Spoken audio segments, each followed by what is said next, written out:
Pendant la recherche de mon ami virtuel, je me sentais drôle un peu au début parce que c'est regarder les informations personnelles de la personne. Puis après ça, je trouvais ça drôle un peu parce que tu regardes les informations, puis je connaissais déjà un petit peu la personne. Fait que je pouvais voir les informations fausses au travers, fait que je trouvais ça drôle un peu, puis à la fin, j'ai aimé ça. Ce qui m'a surpris du projet, c'est qu'il y avait beaucoup de gens qui avaient des fausses informations sur Internet. Comme par exemple, une fille, elle avait 6 sœurs, mais c'était juste des bonnes amies qu'elle connaissait.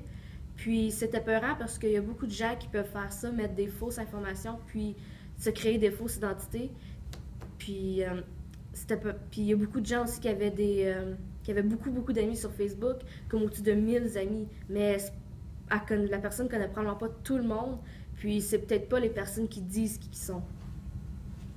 Le projet Mon ami virtuel, je trouve que c'est un bon projet pour un professeur à donner à ses élèves parce que ça leur permet de voir que toutes les informations que tu mets sur Internet puis les médias sociaux, c'est pas privé. Pendant la recherche, au début, je me sentais inconfortable, mais ce sentiment-là, il s'est dissipé quand j'ai commencé à créer la présentation. Ce que j'avais décidé de faire, c'était de présenter mon ami virtuel comme étant un meurtrier. Mais pour que ça paraisse moins pire, j'ai décidé d'ajouter un côté drôle, puis c'est ce qui a fait que la présentation était plus intéressante.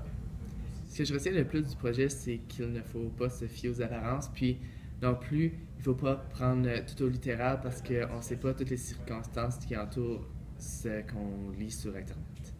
Merci.